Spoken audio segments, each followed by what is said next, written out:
एक water cooler का compressor नया लगाया, पर उसमें क्या हो रहा है कि 1 घंटा चलने के बाद कंप्रेसर ट्रिप हो जा रहा है, बंद हो जा रहा है।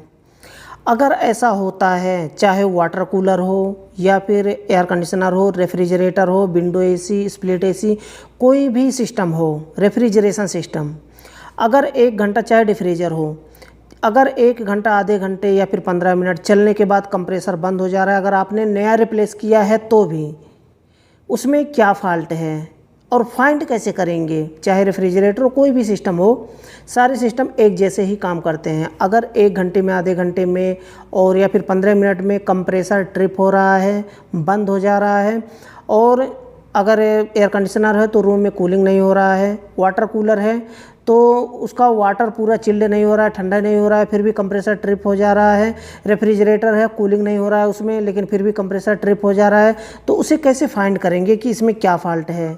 एक्चुअल में आपको एक मैं आइडिया बता दूंगा जिससे आप समझ पाएंगे, आप एक आइडिया लगा पाएंगे कि सिस्टम में क्या फ़ाल्ट हो सकता है। अगर कंप्रेसर ट्रिप हो रहा है तो कंप्रेसर ट्रिप होने के कई रीज़न होते हैं, एक एक करके हम बात करने वाले हैं।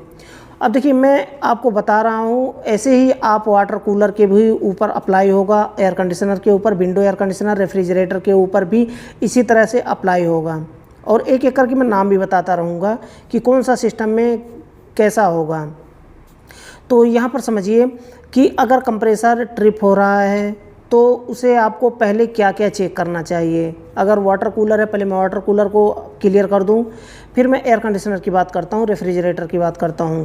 अगर वाटर कूलर में ऐसा हो रहा है, कंप्रेसर ट्रिप हो जा रहा है, तो आपने कंप्रेसर रिप्लेस किया है नया, फिर भी ऐसा प्रॉब्लम हो रहा है, यही प्रॉब्लम पहले था जिसकी वजह से, अब देखिए कोई भी सिस्टम हो, अगर कंप्रेसर ख़राब होता है, रिप्लेस करते हैं उसे, तो पहले ये समझना चाहिए कि पहले वाला कंप्रेसर ख़राब क्यों हुआ।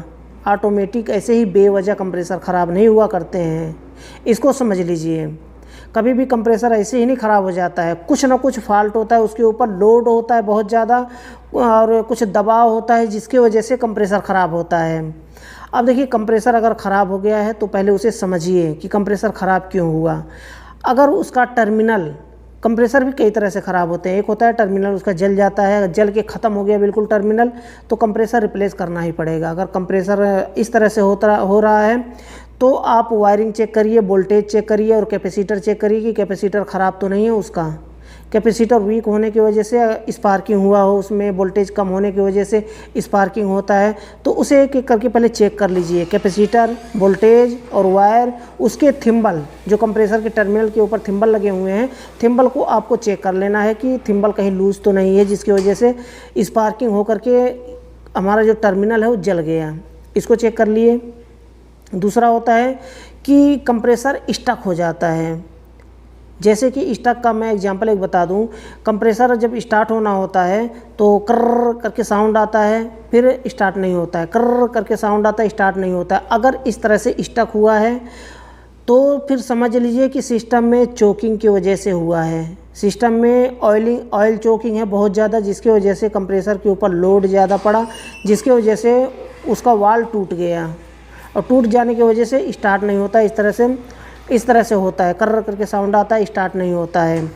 ऐसे में अगर ऐसा कंप्रेसर है और आप रिप्लेस कर रहे हैं तो सबसे पहले सिस्टम की फ्लशिंग करनी चाहिए। उसे नाइट्रोजन से लिक्विड का यूज करके सिस्टम को कैसे फ्लश किया जाता है, मैं एक वीडियो प्रैक्टिकल बना रखा हूँ। बिल्कुल जो CTC रेफ्रिजरेंट होता है 11 नंबर का, वह रेफ्रिजरेंट डाल करके, लिक्विड डाल करके किस तरह से फ्लश किया जाता है, नीचे डिस्क्रिप्शन में लिंक मिल जाएगा, वहाँ से क्लिक करके रेफ्रिजरेटर हो, एयर कंडीशनर हो, विंडो AC हो, स्प्लिट AC हो, कोई भी सिस्टम हो, इस तरह से फ्लश किया जाता है। आप नीचे लिंक मिल जाएगा, वहाँ से क्लिक करके देख लीजिए वीडियो।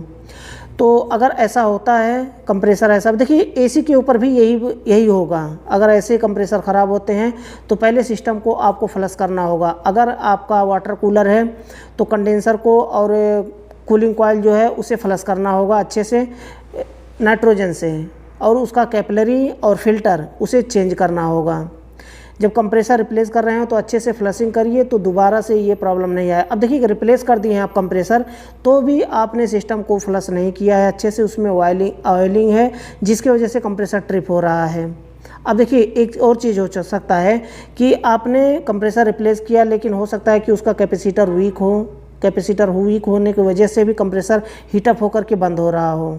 अगर कैपेसिटर नया है, बिल्कुल वायरिंग उसकी नई है, आप थिम्बल वम्बल सब कुछ चेंज किए हैं, फिर भी कंप्रेसर ओवरहीट होकर के ट्रिप हो रहा है, तो फिर आपको फिर से फ्लशिंग करना पड़ेगा, कैपिलरी आपको चेंज करना पड़ेगा, फिल्टर आपको चेंज करना पड़ेगा, तभी ये प्रॉब्लम सॉल्व होगा। ये तो हो गया। एयर कंडीशनर की बात करें तो एयर कंडीशनर में भी वही प्रॉब्लम होता है कि अगर कंप्रेसर इस तरह से ख़राब होता है तो रिप्लेस करने से पहले आप उसे पहले फाइंड कर लें कि किस तरह से हमारा कंप्रेसर ख़राब हुआ है। अगर थिम्बल जला है तो उसको आप चेक करें, वायरिंग, कैपेसिटर ये सब चेक करें, थिम्बल चेक करें। अगर कंप्रेसर स्टक हो गया है तो आपको समझ लीजिए कि आपका कैपिलरी और फिल्टर चेंज करना है, और उसके साथ में आपको फ्लश करना है सिस्टम को। इंडोर को अलग, आउटडोर को अलग, अगर विंडो एसी है तो कूलिंग कॉइल को अलग, और कंडेंसर को अलग अलग करके दोनों को फ्लश करना है। फ्लश करके आपको विंडो एसी कैसे फ्लश किया जाता है इसको भी प्रैक्टिकल वीडियो बना रखा हूँ, नीचे डिस्क्रिप्शन में लिंक मिल जाएगा, वहाँ से क्लिक करके उस वीडियो को देखिए और सीखिए कि कंडेंसर जो विंडो एसी होता है उसे कैसे फ्लश किया जाता है। फ्लश करके उसे वैक्यूम करके अच्छे से गैस चार्ज करिए, फिर से सिस्टम अच्छे से चलने लगेगा। अगर ऐसा प्रॉब्लम होता है तो आप इस तरह से आप कर सकते हैं, फिर आपके सामने कोई प्रॉब्लम नहीं आएगा। मुझे लगता है कि वीडियो आपके लिए यूजफुल रहा होगा, वीडियो पसंद आया होगा। अगर वीडियो पसंद आया तो वीडियो को लाइक ज़रूर कर दें। लास्ट में बताना चाहूँगा, चैनल को सब्सक्राइब नहीं किया तो चैनल को सब्सक्राइब कर लें, और बेल आइकन को प्रेस करके ऑल पर क्लिक कर लें, ताकि हमारे आने वाली न्यू वीडियो की नोटिफिकेशन आपको मिल पाए और वीडियो को देख पाएँ सबसे पहले। तो आज के लिए बस इतना ही था। अगली वीडियो में फिर जल्दी मिलते हैं एक नया टॉपिक के साथ।